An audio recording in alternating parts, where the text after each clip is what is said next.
Welcome to the Deal by Me podcast, where we ask guests to tell us your story. Hello there, this is Dr. James W. Smith, your host. We seek to transform lives by encouraging and inspiring. Someone encouraged and inspired this host, a former lawyer, gambler, inmate, and his life was transformed. The same can happen to you.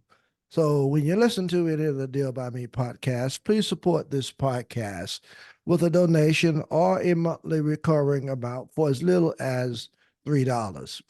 If you're viewing any of the podcasts on YouTube, please subscribe to my YouTube channel. To supporters of this podcast, we want to just say thank you. Check out my encouraging, inspiring, and transforming books. I'm available for speaking engagements, in person and virtual seminars. So please contact me through my website, www.dealbyme.com. I have with me Justin Pogue, who has successfully navigated the world of real estate investing and property management. He has a unique perspective that can benefit renters. The mere thought of renting often evokes feelings of anxiety and hopelessness.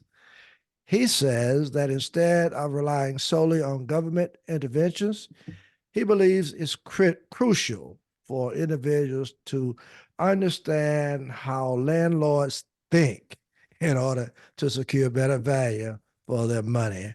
I am so excited to have Justin come and share with us today. Uh, Justin, would you share with listeners of this podcast a little bit about yourself and how well, where you are being interviewed from is what I want you to do first. Okay. Yes, absolutely. First, thanks for having me on. I really appreciate the opportunity to share with your audience. So I am an author, podcast host, and real estate consultant, and I live in Dallas, Texas, which is where I am recording this from today. Okay. Well, I tell you, I'm really grateful that you have decided to be a guest on this podcast. It's a little different type of interview that I normally have, but I think it's one that listeners of this podcast will enjoy. And I know that listeners of the podcast can benefit from it. So hmm you have navigated the world of real estate, investing, and property management. So I looked at your profile, very interesting.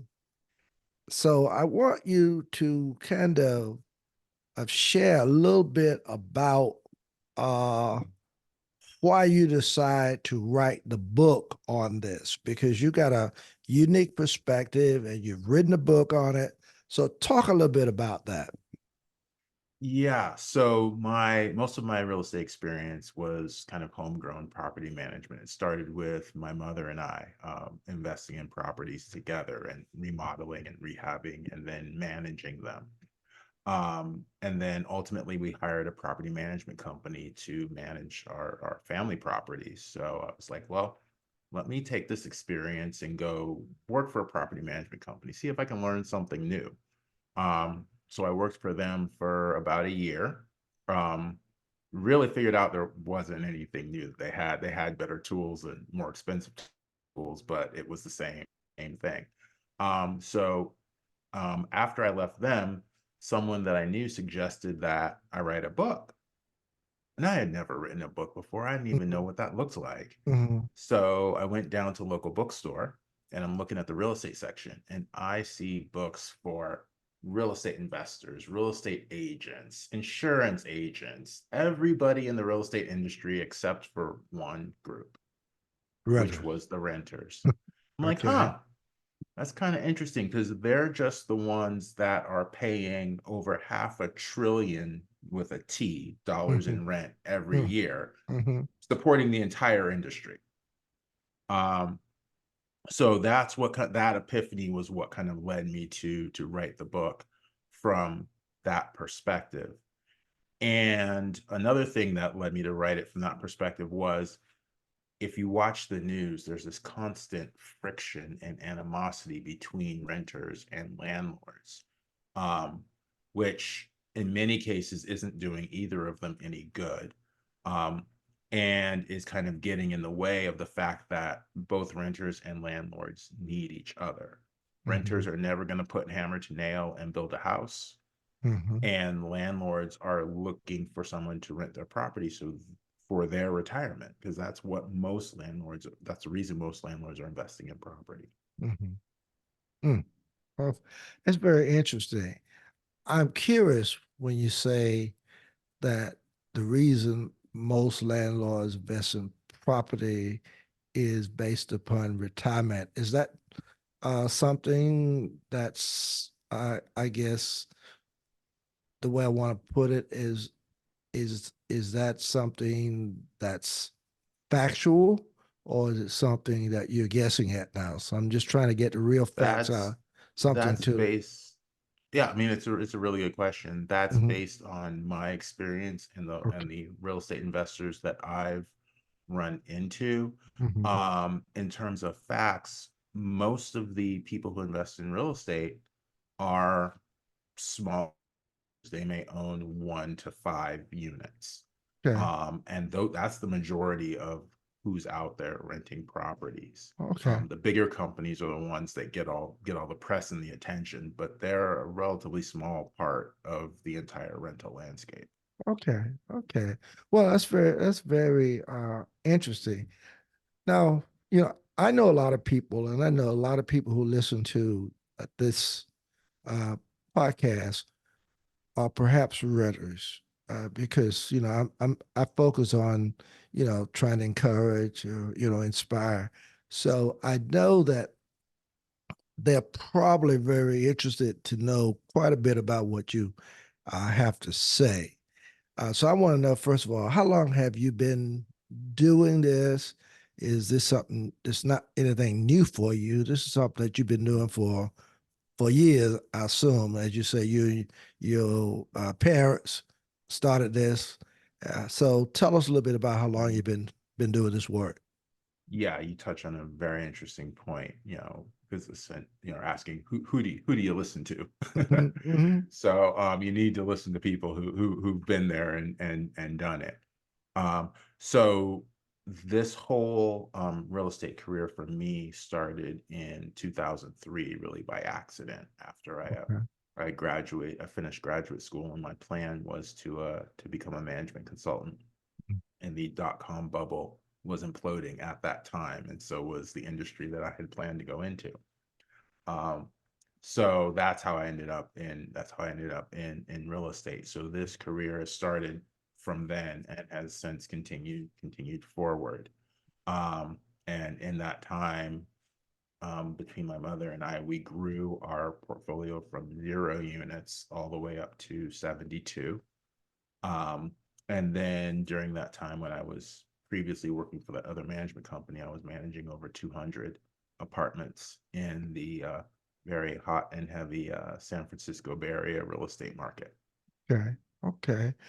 Oh, very, very interesting. I have to admit, um, your profile and what you're doing is very enlightening. As a matter of fact, I'm learning something from it. I've never been into the landlord business or renter business, you know, but my investment has been a little bit in the stock market and what have you. Hmm. But I love the concept, and I really Hmm. see where it is that you're going. Uh, you know, Renters sometimes kind of struggle. And I have a daughter who is renting now. She two Hmm. kids, she and her husband separated, and she constantly say, "My rent is getting ready to go up." You know, and I don't know if I can take care. It keep going up every year. So my question to you is that how can a renter, you know, or maybe I should ask it this way, and I think you've kind of talked about it in this way. Where does the power to influence your rent come from?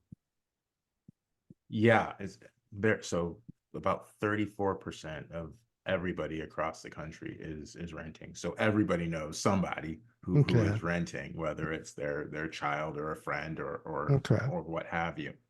Um, and the power that people have to influence what they pay for rent really comes from understanding the issues that the person they're negotiating with has, i.e., the Oh. landlord. Mm, mm, So, for example, and this is a very simple example. One of the expenses that landlords have is landscaping, yard maintenance. So okay. they're taking rent that you're paying to them, and they're paying a landscaper to landscape the outside of the house that you may be renting. Mm-hmm. Um, well, if you suggest taking on the responsibility of mowing that lawn, then that Mm, $50 they're paying to that maintenance person can now come off of your rent, okay. because you're replacing that expense that they have. Mm, Um, so you're starting to think about what expenses, what issues, what problems the landlord is facing. Um, Another example is, you mentioned the your that renewal every year. Can I keep affording mm-hmm. this renewal that keeps coming? Well, Mm-hmm. one of the conversations that can be had around that is, if I were to move out, you as the landlord are now going to have to come in here and clean the apartment. Mm-hmm. There is going to be a period of vacancy where this place will be empty, and Mm-hmm. you will not be receiving any rent, and you will not be able to recover that income. So those are Okay. losses to you that will occur, that we have no control, that you have no control over, Mm-hmm. should I decide to move out. Should Mm, I decide to stay, you can now avoid those costs. mm, So when you kind of flip the script and you look at it from the landlord's perspective, now you can make a coherent argument to them about why you should not be charged so much, or the potential expenses that they're going to face. And as I mentioned earlier, while most of the landlords are smaller mom and pop, they only own a few units. This strategy also works with the larger corporations, as well, because typically you're not talking to somebody who's a decision maker when you go into that office. That person then has to go and present your case to their vice president or their regional manager or what have mm-hmm. you. So when you present your case in this way, that's something that they can take with them and go have that conversation, instead of saying, well, this person came into my office whining about their rent today. Mm. Interesting. I want to go a little further with this because Sure. are you saying that it's good for the renter to perhaps check into the background and the needs of the landlord? Is that part of what you say? Yes, to Okay. actually think about, because what happens is when you have this situation, kind of as I mentioned earlier, this animosity and friction between renters and landlords. Mm-hmm. If you perceive the landlord as your enemy, you have no interest in figuring out what's going on their side, Okay. or thinking about the situation from their perspective. So shifting your mindset a little bit opens the door for that conversation to happen. Mm, mm. Wow, this is very, very interesting. The next question is still on the same line. Mhm. How is the best way for a renter to get to talk to the landlord? I mean, you know, because there's always this little like that's the landlord, I'm the renter. So there's always Mhm. this little feeling of subservient. You follow what I'm trying to Yeah. say? Yeah. That I'm not equal to him or her because Ab I'm renting, but they own this place. You follow me? Mhm. Yeah. How do they bridge that gap to say, you know, I'm empowered here. I Hmm. can talk to you. What's the best way for them to go about doing that? Yeah, the very first chapter in my book talks about this concept and this Okay. empowerment, this belief that you can actually negotiate and why you can actually negotiate with them. Um, because they've purchased this property, they've remodeled it, they've done whatever it is they've done to it in order to present it to you as the renter to live in. Mm, okay. There's a it's usually not perceived this way, but there is actually a servant role that the landlord is providing. And even the term landlord kind of removes it from that servant concept, but they're creating a product for you, the renter. You are their customer. Okay. Um, similar to when you walk into a car dealership to buy a Mhm. car, you are Okay. their customer. When you Okay. walk into a store, you are their customer. You are the one that they are trying to please. Mm, It's not presented that way out in out in the world, but mhm, that's actually what is happening. And they need you because they have a mortgage payment they have to make every month. Okay. Okay. I follow you.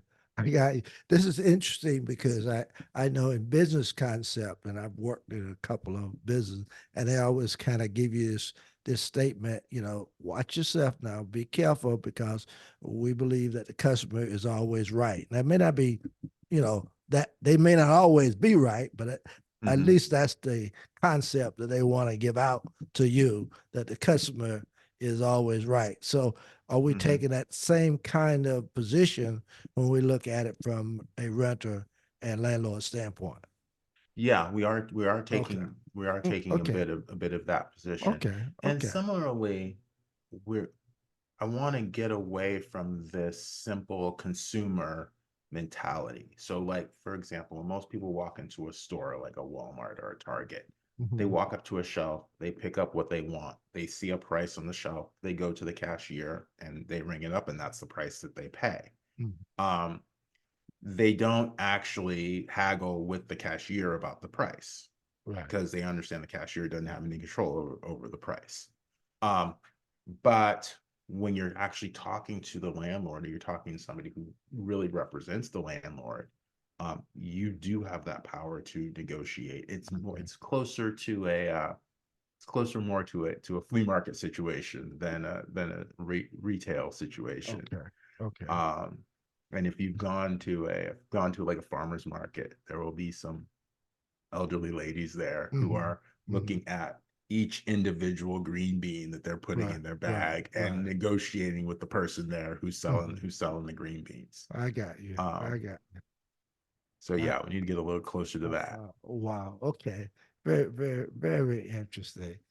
Uh, now, tell us, what does vacancy, you know, really Mm, mean for landlords? I think you've talked about that a little bit, mm-hmm, and the fact that they will incur vacancy puts you in a better position to kind of negotiate. mm-hmm.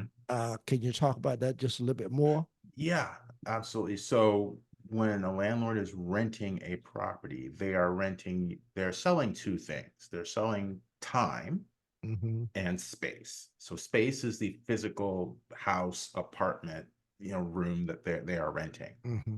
But is time is the part that they don't really have control over. Mm-hmm. So what happens is when you rent an apartment, you rent it for a period of months. Well, if that apartment is vacant, they get no income for that month. Mm-hmm.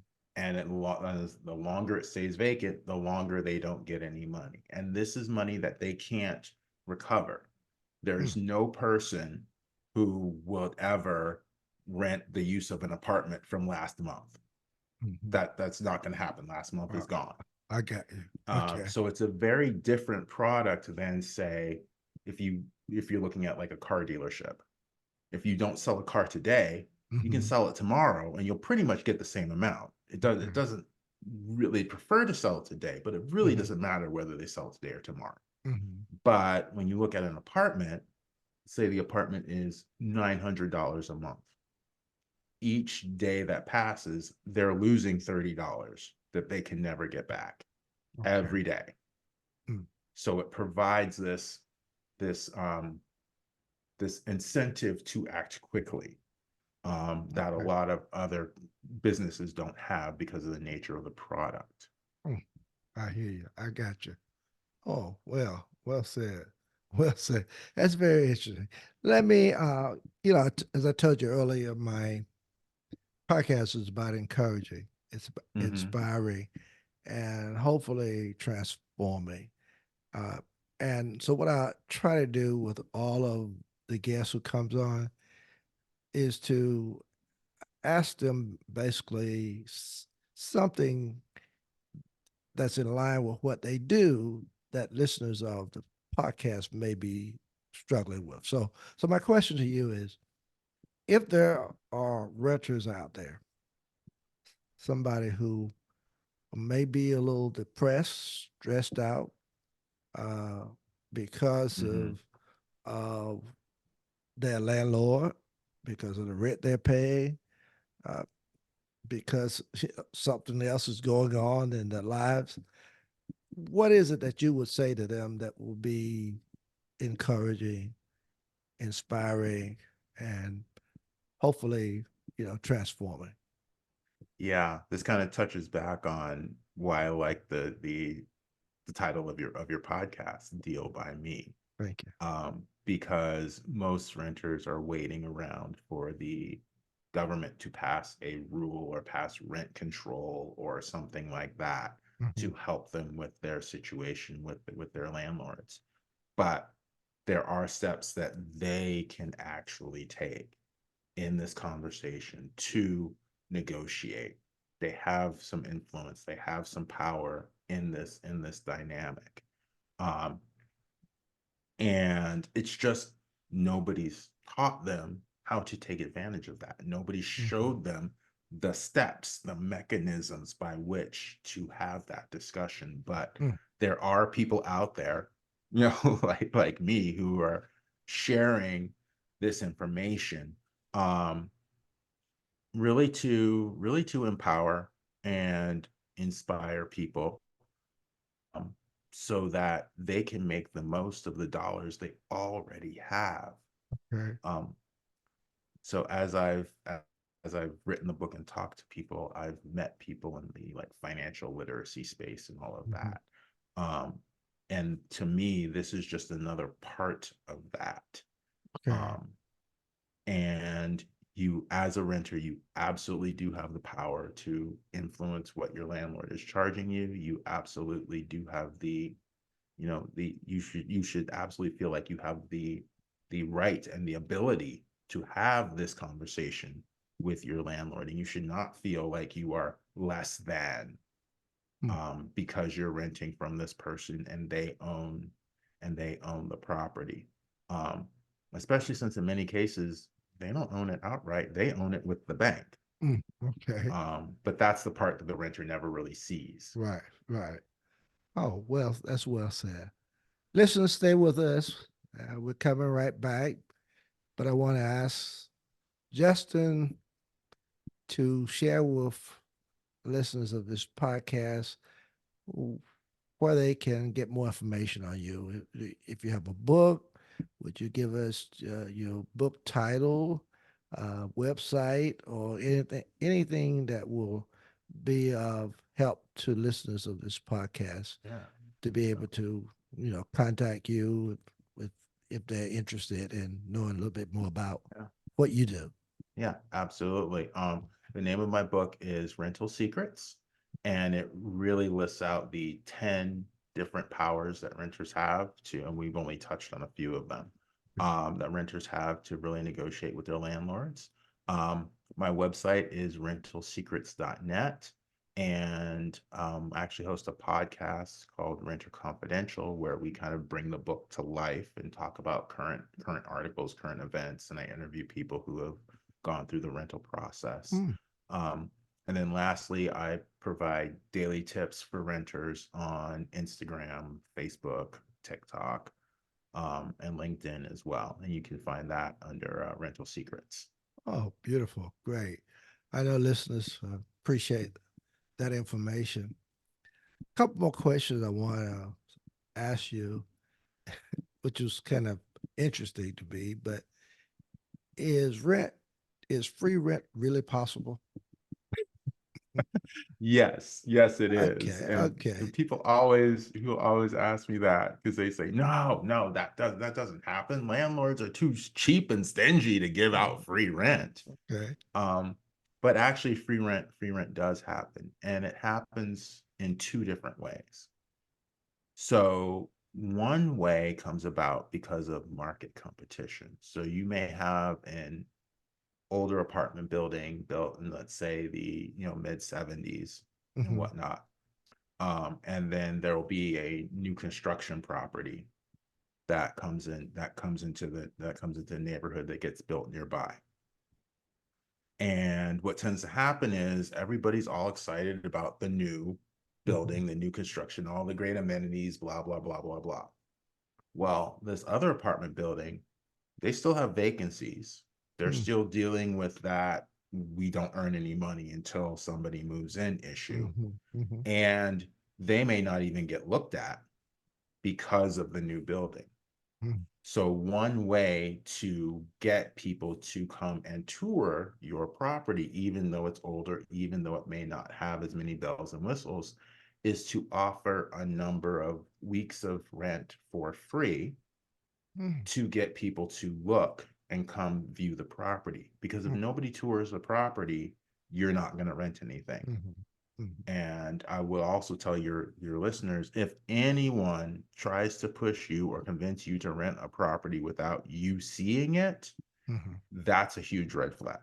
Okay. But back to free rent. So that's one way you can get free rent. Okay. Another way you can get free rent is to actually work for the landlord or property owner, being the on-site representative. And there's a number of different facets Mm-hmm. of that. But essentially, you're the person that your neighbors come to first when they have some kind of issue. You'll let vendors or repair people onto the site. You'll clean the pool, maintain the curb appeal, things like that. Okay. And you'd be the landlord's kind of point of contact for that property. And in exchange for that, you may get greatly reduced or even free rent, depending Yeah. on the Yeah. particular circumstances. Um, but again, people don't think about that Mm-hmm. because the landlord's my enemy and we don't work for our Mm-hmm. enemies. Mm-hmm. You know, um, I was thinking as you said that. I remember my stepfather was living in New York, and that was when I was very, very small. And he lived in the basement of a tall 6-story apartment building. mhm, And he was the one who I call now probably the custodian. He didn't mhm, pay the rent. He lit the boiler, started the heat and all the other stuff. You know, mhm, took care of everything, and he paid no rent. And when you started saying that, I said, "Oh, I know this area here." Okay, so mhm. that I understand exactly where you're coming from. Uh, Yeah. well, let me ask you this because you kind of touched on that a little bit. Can the timing of when people are looking to rent be helpful? I'm looking at Mhm, is there a certain time of the year? Is there a certain, you know, season when it may be more advantageous or something else that mhm. you have gotten to understand from your work that will be helpful to renters? Yeah, yes, there is an element of a an a different type of element of timing to this, Okay. because there is a rental season. Hmm. And rental season typically kicks off mid to late spring and goes all the way through early September. And what's prompting that is every year, like clockwork, there's about 4 to 5 million kids who are graduating from college, and they're applying for jobs all over the place. And once they land a job, they're looking for a place to live. If they're not going home, they're most likely going Mm-hmm. into an apartment or some kind of rental situation. On top of that, there's another 4 to 5 million families that are looking to move rent, they're looking to change their rental accommodations Mm-hmm. because they're looking for different school districts. Um, so that is kind of 9 to 10 million households out of the 100 million households in the country that are looking to move for just those two reasons. Mm. And landlords know this. It happens every year, pretty much like clockwork. So the asking rents during rental season tend to be higher. Um, and actually, another reason is the weather's really good during that time, so it's Mm-hmm. a lot easier to go out there and look. But the asking rents during that period of the year tend to be higher, um, as compared to November, December. Mm-hmm. All of that other activity isn't going on, and the weather's all dreary, and it just makes it a little more difficult to look. So, Okay. depending on what city you're looking in and what type of apartment you're looking for, that timing discount could be as high as 7%, which, Okay. given how high rents are in some of these places, I mean, that Mm-hmm. could be 70 to $140 a month. Okay. Um, That I'm thinking of, as you're talking, is that very much like, if you want to go to the beach and you're thinking about renting something for a weekend, uh, you would want to go there during the late spring through the summer months and early uh, August, early fall. mhm. You would rather go somewhere after the fall and getting into the wintertime. Everything is cheaper. Is that Yeah. kind of where okay, I got Yeah, you. yeah, I absolutely. got you. You're looking for what's the off season. I got you. I got you. I got you. This is very, very interesting. Justin, you've given us some very good information, and I know that listeners of this podcast will, it's very excited about hearing what you have said. And I want you to know I do appreciate you coming and sharing that with us today. It's been great. And there you have it. Justin Pogue sharing with us some good information for renters uh, and very helpful. And I'm certain that you will enjoy listening to what he has to say. And until next time, peace and blessings be with each of you.